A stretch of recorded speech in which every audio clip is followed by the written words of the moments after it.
Robbie Madison. He nailed that one. The sweet spot we talked about. He made it look so easy. What more is there to say? Now comes what has been said to be the hardest part. As if 10 stories skyrocketing into the air isn't enough. The first ball back down. Here it comes. Robbie was leaning out there. He was looking down, and the weight of that motorcycle alone would terrify a normal human being. But Robbie's so confident as he goes to the edge of that 100-foot drop.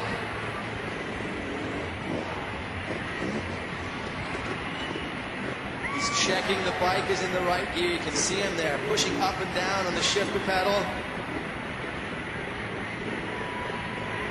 Here we go.